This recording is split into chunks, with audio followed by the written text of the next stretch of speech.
canal dedicado al misterio, a esas historias extrañas que suceden en este mundo y morbosas que a todos nos gustan. Hoy es la primera vez que hacemos esto un poco en directo. No sé cómo saldrá, pero bueno, vamos a ello. Y nada, deciros que si os mola, ya haremos más y que ya sabéis que cualquier petición es bienvenida, tanto aquí en Twitch como en YouTube. Solo tenéis que decirlo. Lo que vamos a tratar hoy son las consecuencias que puede dejar en una persona los traumas sufridos en la infancia. Para ello vamos a contar desde la perspectiva de una científica, bueno, de una psiquiatra infantil, la experiencia que ha tenido con ciertos pacientes y los traumas que ella ha vivido viendo a los pacientes. Me ha parecido un tema muy interesante para empezar. Como dice en la descripción y en el canal de YouTube y en Facebook, somos un par de hermanos que empezamos este proyecto porque nos encanta este mundo, el mundo del misterio, pero no solamente nos quedamos ahí. O sea, vamos tras esos casos extraños o historias extrañas que al final igual no tiene que haber nada turbio. Suele haberlo, ¿no? Pero no tiene por qué. Entonces, pues bueno, a toda esa gente amante de este morboso, oscuro mundo, pues que se anime y estaríamos encantados no solo de que vean nuestros vídeos, sino de charlar con vosotros. El tema es ese. El tema es crear una conexión con la gente que le guste estos temas y podamos aprender unos de otros, comentarlos, qué es lo que nos gusta. Entonces, pues sin más, vamos a empezar con la primera historia. Yo lo voy a ir narrando, no soy un buen narrador, pero no creo que eso es lo que más importa ahora mismo, sino las historias. Y vamos a empezar con el mundo de Tina. Tina fue mi primera paciente niña. Cuando la conocí, no tenía más que 7 años. Estaba sentada en la sala de espera de la clínica psiquiátrica infantil de la Universidad de Chicago. Minúscula y frágil, acurrucada junto a su madre y sus hermanos.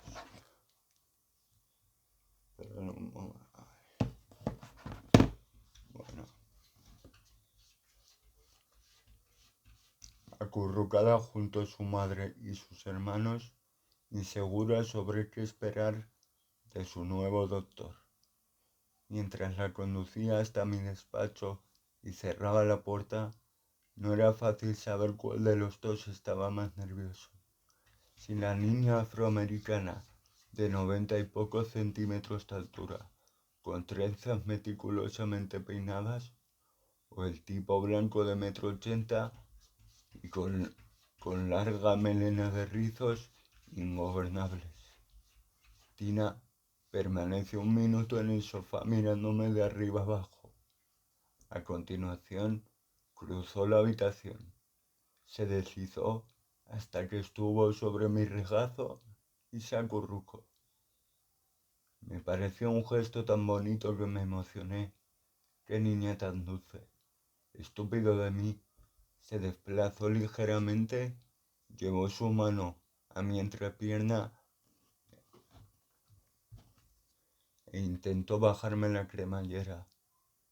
Pasé de estar nervioso a estar triste.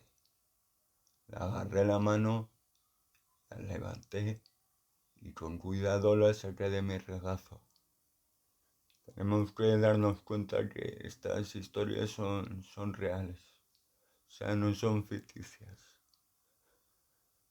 La mañana antes de conocer a Tina, estuve revisando su historial, que no era más que una hoja de papel con la mínima información obtenida durante una entrevista telefónica con nuestro empleado de recepción.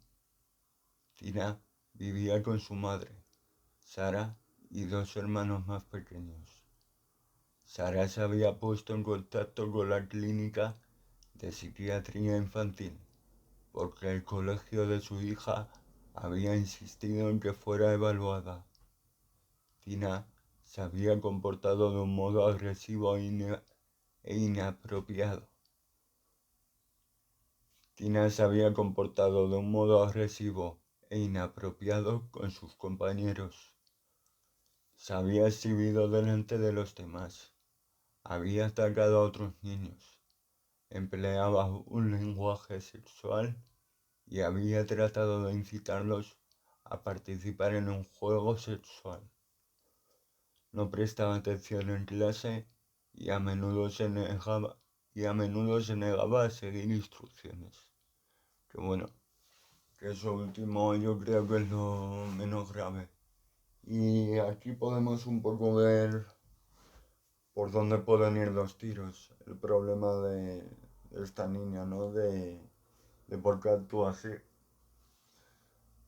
Y es una pasada porque yo creo que esto se ve mucho, pero se ignora mucho. Quizás sea falta de información o lo que sea, pero podéis quedar impresionados si realmente os vais fijando, que no os digo que tengan que pasaros a todos, ni que pasen en todas las ciudades del mundo, ni nada. Pero es acojonante la cifra de niños que sufren abusos sexuales, ya sea aquí o en otro país. Aquí me refiero a España, pero bueno, solo quería decir eso. La parte más relevante del historial eran los abusos que había sufrido durante un periodo de 2 años que comenzó a los 4 y terminó cuando tenía 6. El responsable era un chico de 16 años, el hijo de su canguro. Había abusado sexualmente de Tina y de su hermano menor, Michael, mientras la madre de estos estaba en el trabajo. La madre de Tina era soltera, era pobre, pero había dejado de recibir asistencia pública, y en aquel momento Sara trabajaba en una tienda cobrando el salario. Cobrando el salario mínimo para sacar adelante a su familia. O sea, ya vemos que aquí ya también hay problemas en casa, ¿no? O sea, básicamente nos han dicho quién es el que provoca, pues que Tina tenga este comportamiento. Y luego vemos pues el problema económico de la familia, ¿no? Pues que la madre tampoco está mucho en casa y también eso es un tema muy importante, o sea. Pero bueno, yo creo que aquí el problema es muy evidente y es la hostia, pero es que esto pasa muchísimo y deberíamos de crear más conciencia porque está bien que luchemos por cosas como pues bueno, contra la violencia de género y tal. Pero luego mismamente, por ejemplo, de los niños pasamos, o sea, no nos acordamos de ellos.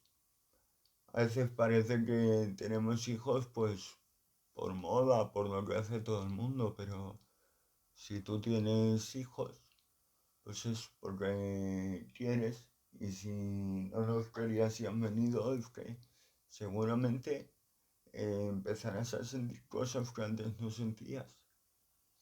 Y lo digo como padre también, o sea, de un hijo. Pero ese es el tema. Vemos que le dan un tortazo a un niño en el colegio, su madre, y prácticamente casi todo el mundo lo ve normal.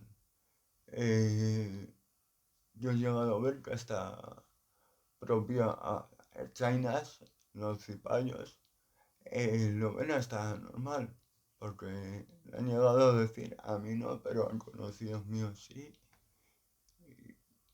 que también lo han hecho con sus hijos.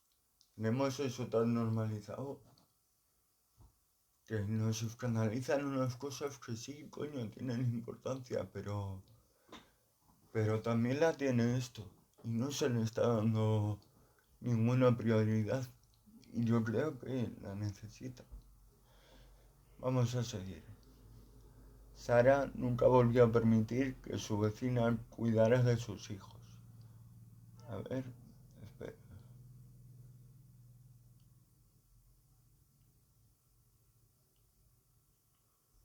El único cuidado infantil que podía permitirse era un acuerdo informal con su vecina de al lado.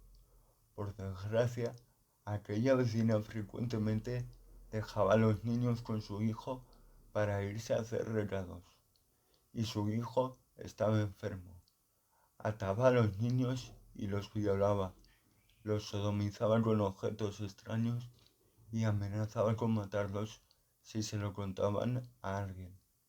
Finalmente, su madre los sorprendió en el acto y puso fin a los abusos. ¿Qué decir? O sea, no sé. Imaginaros simplemente la situación. Simplemente no está destruyendo solo físicamente a la persona, al niño en este caso, no. Una mente frágil, una mente pura, una mente que para nada corrompida por lo que luego te lo corrompe la sociedad. Pero ahí está el problema. Se mira y se pasa, como con todo, como un puto periódico. Es así. Sí. Vamos a continuar. Sara nunca volvió a permitir que su vecina cuidara de sus hijos, pero el daño ya estaba hecho. Procesaron al chico, acudió a terapia, pero no a la cárcel. De modo que allí estábamos, un año después. La hija tenía graves problemas. La madre no disponía de recursos y yo no sabía casi nada sobre niños de víctimas de abuso. Vamos a pintar con colores, propuse con delicadeza mientras la apartaba de mi regazo. Parecía contrariada, parecía contrariada. ¿Acaso me había disgustado? ¿Iba a enfadarme con ella? Me estudió la cara con sus ojos. Me estudió la cara con sus ojos marrón. Me estudió la cara con sus ojos marrón oscuro, llenos de ansiedad, observando mis movimientos y prestando atención a mi voz en busca de alguna señal verbal que le ayudara a entender aquella interacción. Mi comportamiento no encajaba dentro de su catálogo interno. Mi comportamiento no encajaba dentro de su catálogo interno de experiencias previstas con los hombres. Solo había conocido a los hombres como depredadores sexuales. Por su vida no había pasado ningún padre cariñoso, ni un abuelo comprensivo, ni un tío amable o hermano mayor protector. Los únicos varones adultos que había conocido eran los novios a menudo inapropiados de su madre y su propio abusador. La experiencia le había enseñado que los hombres La experiencia le había enseñado que los hombres todo lo que querían era eso, sexo, tanto de ella como de su madre. Era una buena lógica. Desde su perspectiva, había asumido que yo también quería eso. O sea, aquí también por lo que podemos ver, ¿no? Pues es que es increíble. La persona no tiene, bueno, la niña no tiene una conexión con alguna figura masculina en su vida. Y con las únicas que lo tienen, el sexo está por medio. Entonces, ¿cómo interpreta la realidad esa niña? Es totalmente diferente. Es que es verdaderamente increíble lo que pueden causar las cosas, cambiar la realidad de un ser. En este caso de esta niña que relacionaba a la figura masculina con eso, con el sexo.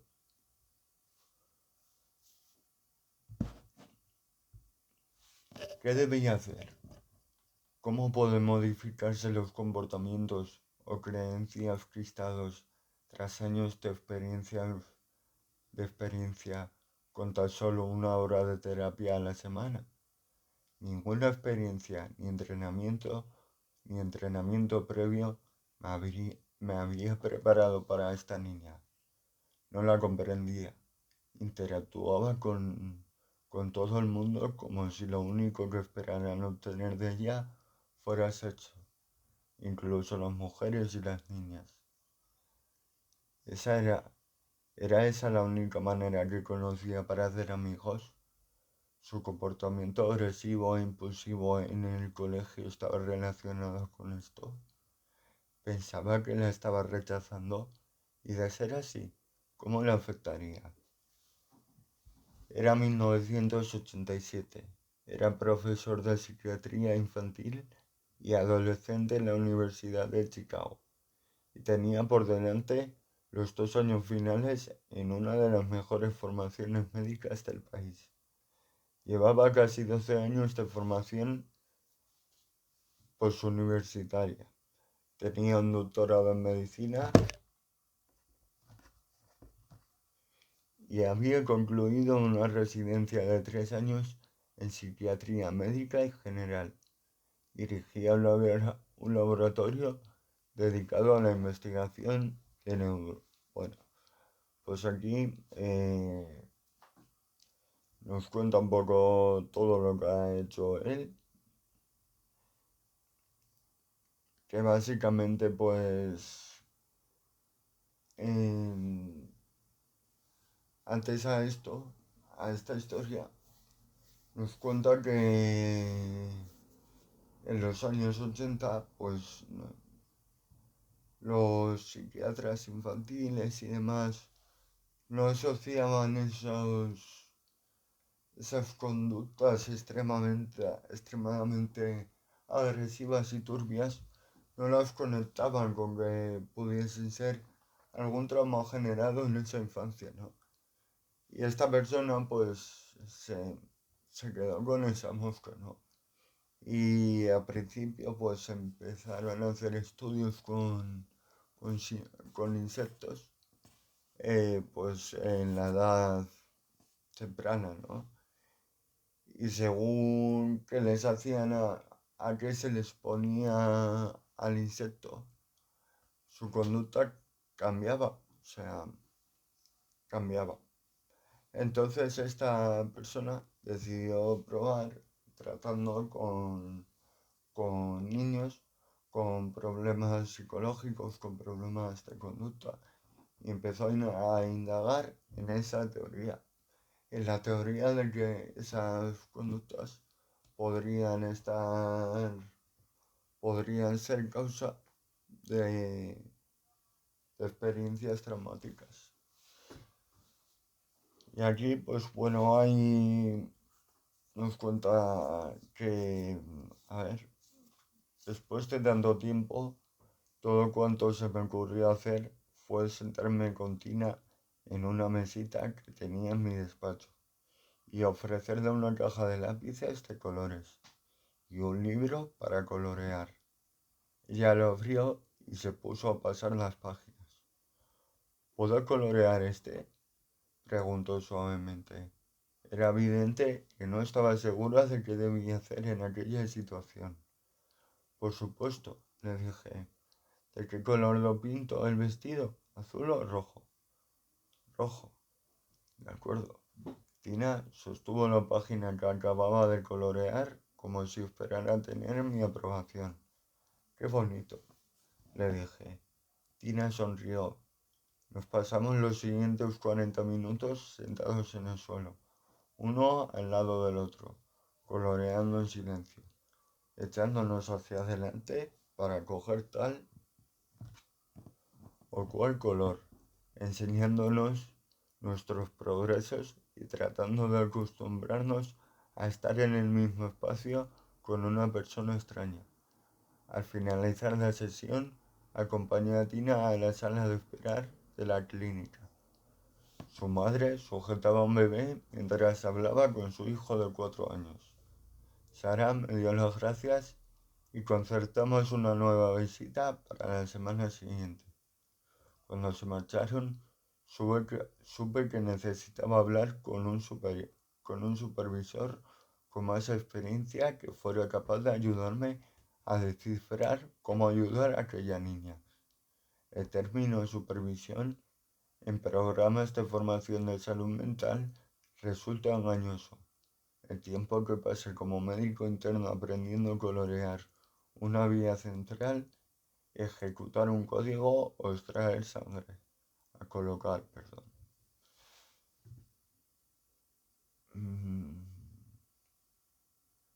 Ejecutar un código o extraer sangre, conté con la presencia de médicos más mayores y experimentados que me orientaban, pero me regañaban, me asistían y me enseñaban. Frecuentemente recibía evaluaciones inmediatas, generalmente negativas, y aunque era cierto que seguíamos el modelo observar uno, hacer uno, enseñar a uno, siempre contábamos con la ayuda de un médico superior con más experiencia durante cualquier interacción con pacientes. Bueno, aquí nos cuenta un poco también él. Pero yo creo que por hoy aquí podemos contemplar el problema. Y yo con esto no intento, bueno, sí, ¿por qué no? Lanzar un mensaje, ¿no? De que tendríamos que concienciarnos un poco más en esto, porque es un problema grave aquí y en todos los lugares del mundo. Y hay señales, hay señales. En este caso nos hemos ido pues igual a un caso bastante extremo, ¿no? Pero luego hay diferentes señales que también pueden mostrar que el niño no está bien. Y hacerme caso que si no, yo no soy nadie, o sea, yo no soy nadie, pero me gusta hablar de estas cosas con mi pareja, con amigos, con tal. Me gusta tratar este tipo de temas y otros que ya veremos si os mola el rollo y tal, pues eso. Y, pero a lo que iba, o sea, eh, el problema es ese, los niños al final van a crecer y según como crezcan van a ir por un camino, van a ir por otro. Y no es que vayan, en estos casos no es que elijan ir, es que no tienen más cojones de ir, es que no conocen más, es que su realidad ya está rota y no es fácil pegarla. Y es que aunque la pegues, tú si se rompe un jarrón y la intentas pegar, el jarrón pues vas a poder construirlo, ¿no? Pero siempre van a quedar esas marcas. Y en un jarrón, pues bueno. Pero en la vida de una persona es jodido. Y nada más, gente. Si os ha gustado, bueno, un espectador así, que bueno, es lo que hay, supongo. Pero bueno, trataremos estas cosas y será un placer pues conocer vuestra opinión o lo que sea. Un saludo y un abrazo desde el frío norte.